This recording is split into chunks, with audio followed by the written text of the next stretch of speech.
21st Century Entrepreneurship with Martin Piskarik.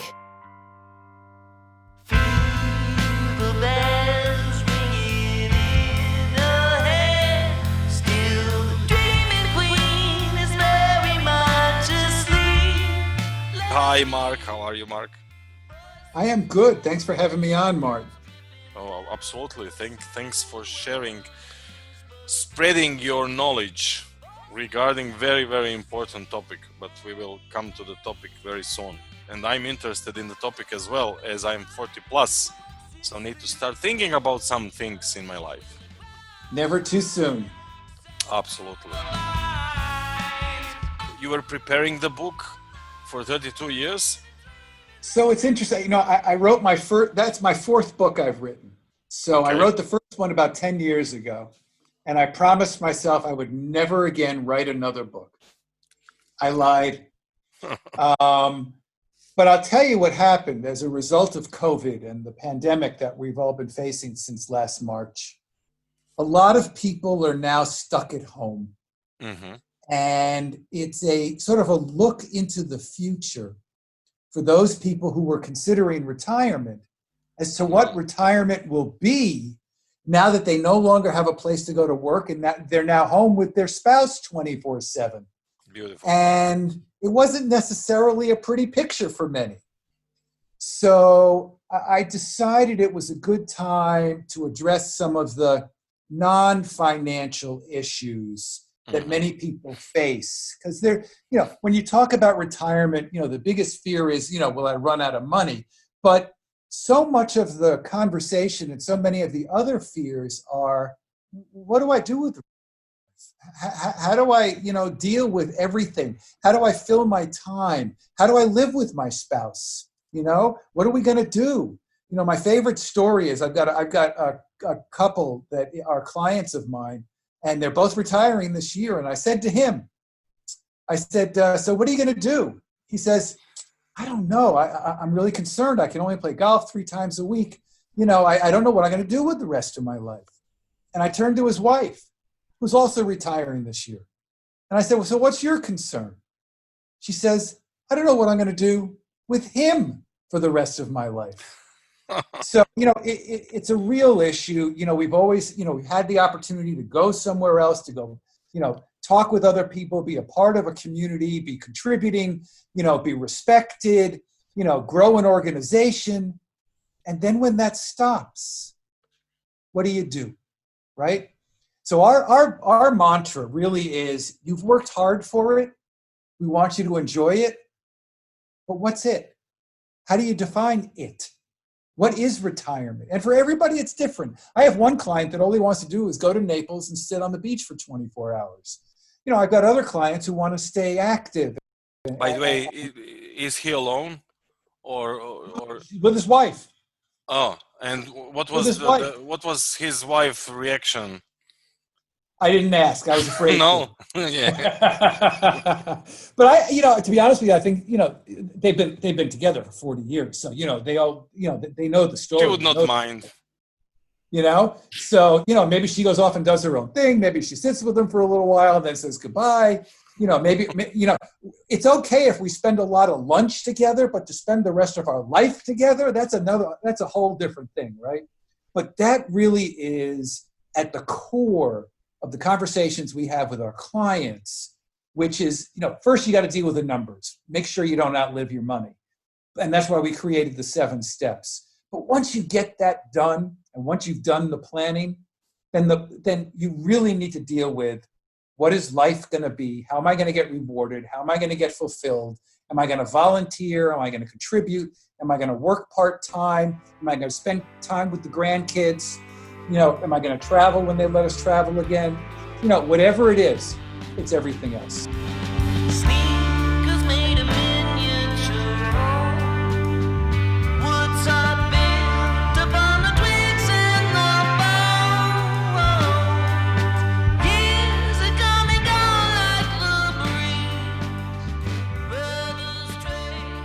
By the way, are those people 50 plus or 60 plus, or there is no? Yeah, so great question. So, you know, when you ask the question in the big picture, when should you plan for retirement? You know, the flippant answer is as early as possible. But the real life answer is, hey, listen, we're busy along the way. We got obligations. We got things going on. And it's difficult to really focus in on retirement planning before you get into your 50s, right? So my clients are basically between the age of 55 and 75. They've got some money. You know, it's about, you know, making sure they have the income they need, pay the least amount of tax as possible so they can get on with the rest of their life. But a part of what I do is educating people in all the speaking engagements that I do and the relationships that I have in bringing other people in their 20s and 30s and 40s to better manage their cash flow so they can free up money to send their kids to college, to go improve the house, and to put some money away for retirement. So the answer to your question is we pretty much deal with those who are in their 50s, 60s, and early 70s. But you really should be, as a part of overall planning, be starting earlier. What's their level of flexibility? Define flexibility for me. In terms of coaching or transformation, the flexibility equals stability. So if they want to transform their way of thinking and doing things, how flexible they are if they are 50 plus, 60 plus, not to mention Okay, so let's answer that at a couple of different levels. First of all, you know, you have to have enough money, right? You know, for our clients, typically have probably no less than $500,000 of investable assets. You know, typically they have, you know, between that and let's call it $2, $3, $4 million of investable assets. So there's flexibility in the way we can plan in terms of, you know, asset allocation, income generation, reducing taxes. If you have $20,000 in the bank, there's not a lot I can do for you. There's no flexibility, okay? At another level, flexibility. I'll talk about that in terms of behavior and working with people. If you're so entrenched and you have no flexibility in terms of looking at any other way of doing things other than your own, then you're probably not going to be good at delegating some of those tasks and working with a financial planner, okay? Then the third level of flexibility would be how active and how flexible your life is going to be after or just before retirement, and have a plan that can reflect the changes in how you're looking at life. So that's what I like that term flexibility, because it addresses a number of different items. Now the past follows me in my dreams.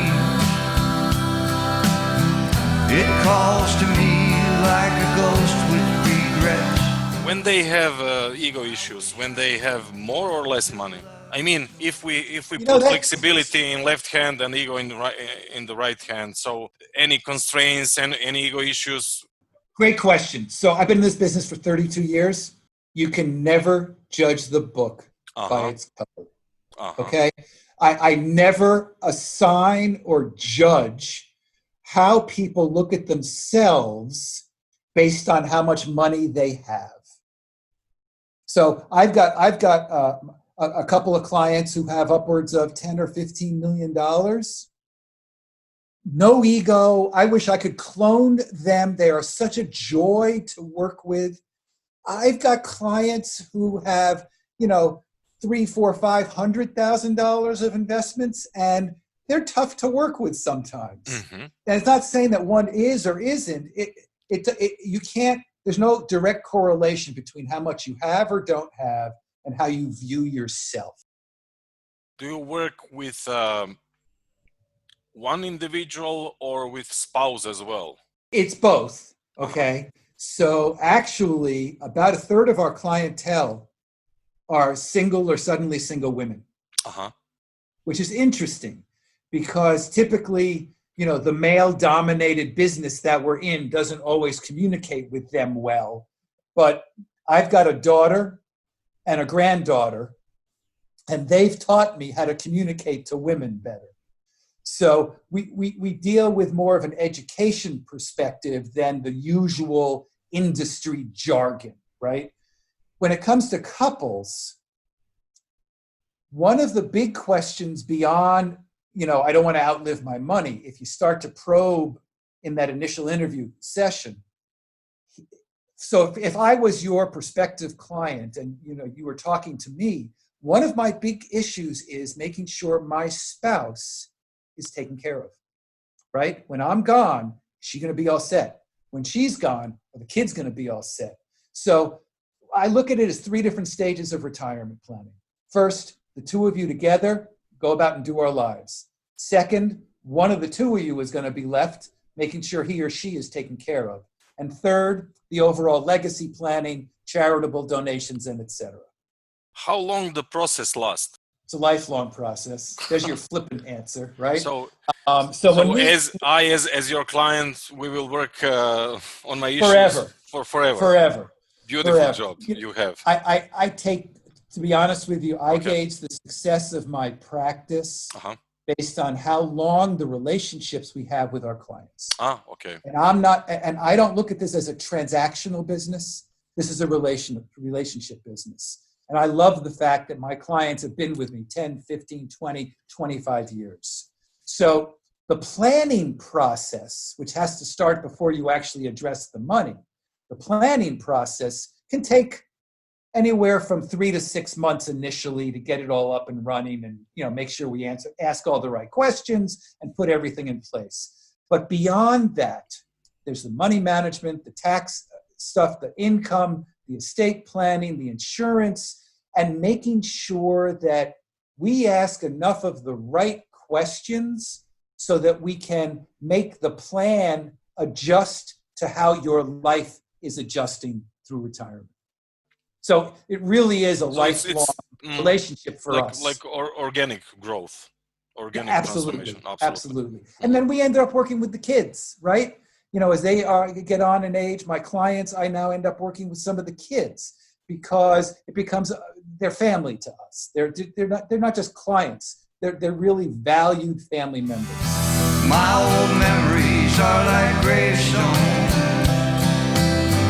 They mark a love that has died. When I pass by, they call me back to a time when our love was still alive. Are there any focus points regarding your 30 plus years of experience? Awareness or acceptance, or we spoke about flexibility? I get back to our mantra, which is so many people have worked so hard to get to that point of retirement. And most people will only retire once, right? It's not like a highly paid athlete that can retire and then go on to another career and then do something else. They may retire 3, 4, 5 times. The people I talk with, they're retiring once, and it has to be right. It's not that it's not irrevocable, because you can change things along the way, which is a good thing. But I think that the common ground really is that they want to continue to have a rewarding, fulfilling life. And the money is just one aspect of it. That can provide the financial freedom that you're looking for. I want to do what I want to do when I want to do it. That's financial independence. But the rest of it really is about how I see myself, how I want to give back to the community, how I want to be as a family member, I'm a papa, how am I going to be to my grandkid? That's really, really what drives me. Now, other people, I have some clients who just want to continue to be in the business world and consult and create and grow other businesses. Cool. Let's help them do that. I've got some clients who want to travel a lot. Great. I've got my best friend, who has no grandkids and no family. He just wants to show his cars. But that's what's fulfilling for him. So the real key to our successful relationships with our clients is to understand what makes them tick and to try to align our planning with what they're looking for in the future. What's the model? I mean, you have a process and some kind of cash flow or... So what we'll do is, first and foremost, because I think our industry has done a pretty lousy job with educating people, okay? It's all about money management, but it's not. Money management is important during your working years to create a retirement nest egg, But once you get that nest egg, then you have to do the planning. And the 7 steps that we talk about in the book, first and foremost, you have to understand what cash flow needs you have, because cash is king in retirement. If I don't have enough cash, even if I'm worth $100 million, if I don't have any cash flow, I can't do anything. If it's all in real estate or whatever it is. So it's all about cash flow. Define what you need, define what's coming in, and then define how much you need from the portfolio. Because one of the big questions you ask is, how much risk do I need to take with my money? That process answers the question, okay? So now I don't want to take more risk than I need to. So once I put in place the portfolio and generate the income that I need from the portfolio, reduce the tax impact, set up the protection and preservation and the legacy, the rest of it pretty much goes on autopilot. We manage it, and you go on with the rest of your life. We talk to you twice a year formally, unless things come up. We're constantly in front of you in terms of asking questions that may be on your mind that we'll answer before you ask the question, right? Particularly last year with the markets and COVID and the pandemic, and the markets were going crazy and the world was imploding. We needed to get in front of our clients with some of those issues, and those issues were as much about the unsettled markets as they were about how it was unsettling our life. And we address both of those issues. In my dreams, I see good times, and all the things we've done before. You mentioned asking questions. What's the feedback loop between you and your clients? Yeah, so we on a pretty regular basis proactively send out emails or have phone calls. You know, particularly the first 6 months of last year. Oh my goodness, you know, we needed to increase the frequency of our communication so our clients felt safe. I've been in this for 32 years. I've seen so many meltdowns and melt-ups. So I've had the benefit of knowing, hey, listen, you know, we're probably going to get through this. We're not going into a depression. So let's all get through this together. Once the market started to recover and people were feeling better, then we shifted our focus a little bit to just making sure everybody was still on course and managing their expectations. Is it one-on-one, or are there any tribe elements? Paid membership site, events? Okay, now we have COVID, but... Yeah, I wish there were events, yeah, right? Sure. Other than Zoom. So historically, what we've done is we start with our client, he and usually a couple or just her, where we can have family meetings. We have that because talking about money has been a taboo conversation for many, many years, decades. Typically, if the youngster is asking the oldster about money, the oldster thinks you're just waiting for me to kick the bucket because you want all my money. That's not what they're asking. They want to make sure that everything's all set and that you're all set. So we have conversations with family members and family meetings so everybody knows that we're on the same page. You know, if our client doesn't want us to divulge what their worth is or what their net worth is, that's not the purpose of the meeting. It's just to make sure everybody's together and on the same page. Up until last year, we did have events and client events and business events, and they were all fun, you know. We'll get back to those again and we'll figure those out again. But I think it's really important. My moniker for years has been enjoy the journey, and I try to pass that along to my clients. So that's what we try to do, is just have everybody enjoy, make them informed, make them feel settled and safe, and to move on. In my mind, I see my life. Is it sunlight shining? How much the whole experience changed you as a person? Great question. I think the greatest lessons I have learned have been the conversations I've had with my clients, right? I have an entire encyclopedia, volumes and volumes and volumes of stories that my clients have shared with me, that I've learned from, landmines that I will avoid because they stepped on them. That has informed me in how I lead my life. And I'm to the point after 32 years in the business of being financially secure, doing this because I want to do it, doing it because I want to continue to have conversations with my clients because I love those conversations. Those conversations with them to understand how they've worked, what their perspectives were. I'll tell you the best story I have, to be honest with you. When I first started in the business, I had numbers of clients who worked for major organizations who were putting small pieces of money away into their 401k for years. And at the time, they were working 30 years, 35 years at the organization, retiring with their 401k. And they were never rich. But when they ended up retiring, they had enough money in their 401k to have enough income so they were all set. So for me, the big lesson was, number one, it's all about what you need. It's not about a lot of money, one. And two, it wasn't about some big windfall or some magic bullet. They just disciplined themselves to save $10 a week or $50 a month or whatever it is over a long period of time. And that's been the greatest lesson that I continue to share with other clients' kids, my kid, my grandkid. It's the greatest lesson we can have. My fists are pounding on my chest. It's now a brand new day. I'm so ready. Now I know where I belong. For all entrepreneurs listen to us all over the world, let's talk a little bit about your business model. So with regards to our business model, so I'm a sole proprietor, all right? I'm sort of like a dinosaur in my business because so many of, having done this for so long, I know what I do and I know what I do it well. We've organized it and structured it well. Our margins are extraordinary.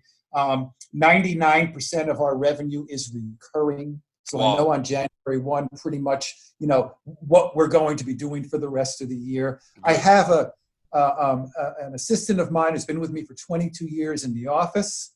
And I have 2 or 3 virtual members in terms of my virtual marketing team that help me. We have a boutique firm. I have 100 clients only. I'm not interested, like some of my peers, of having hundreds or thousands of clients. We really want to add extraordinary value to the people that we're with. I want to know who they are, what makes them tick, what keeps them up at night. So I get to really stay on top of the core issues for the business, which is to help our clients enjoy and truly enjoy the journey into retirement. Delegate those things that I don't like to do to my 22-year assistant who does it magnificently. As far as she's concerned, they're her clients, not my clients, okay? She doesn't have a piece of the business, but she manages them like it's her own business. It's extraordinary. She returns calls on the weekends. She returns emails on weeknights. I mean, she's unbelievable. Without her, I'd be lost. Well, I'm so ready. Now I know where I belong. Let's start a whole new life again and put the past where it belongs. Well, I'm so ready to move on. I just want to work with those people that I truly enjoy working with and that I can truly impart significant value to. Any JVs, peer-to-peer? It's a great question. Numbers of years ago, I'd say going back about 8 or 10 years ago, I tried a couple of times to bring in somebody internally. But it's pretty tough, yeah? It's really tough. Yeah. And from my peers, I know that. But I really wanted to build an internal succession plan. It didn't work out for me. And by the time it didn't work out, it was, for me, too late to try to do it over again. So I have somebody on the outside who's about 20 minutes away from me that we've developed a succession plan in the event that 1, I retire, or 2, something happens to me. So I've got the succession plan in place. I would have preferred to have it internally. It just didn't work out. One of my best stories that I have was with a client of mine who was with me for many years. And she called to ask me, and this is really the essence of planning and the benefit of planning. Because the ultimate question is, if I spend the money today, will it be there tomorrow? I don't want to run out of money. So she calls me and she says, Mark, I'm thinking of doing the kitchen cabinets. What should I do? And if you know me, I don't do kitchen cabinets, okay? But what she was asking was, if I spend the $8,000 or the $12,000 on the kitchen cabinets, number one, can I afford to do it today? Will it impact me tomorrow? And if the answer to that is yes, then where do I get the money from in as tax efficient manner as possible? Okay? That to me is the essence and the benefit of planning, to be able to answer that question. And what I've done as a result of writing the book last year, we created a quiz. And I like to compel people to action, okay? Just don't go and buy the book. It's a good book, lots of content, but I want to compel you to do something. And as a result of that, what I want you to do is take the quiz. It's a 3-minute quiz, 15 questions, very simple. But at the end of the quiz, we will score for you exactly which of the 3 stages of retirement preparedness you are in. And you will have a sense of what you need to do. And after you fill out the quiz, because I believe in adding value, we'll give you the first chapter of my book and 2 worksheets to help you to get a better sense of clarity on what you need to do and where you are.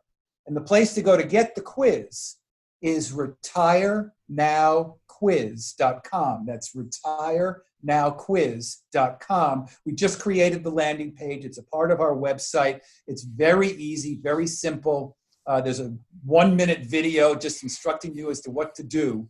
But then it's all up to you, and then we'll get you the information, we'll get you the bonuses, and then you'll have a little bit more control and clarity on what it is you need to do.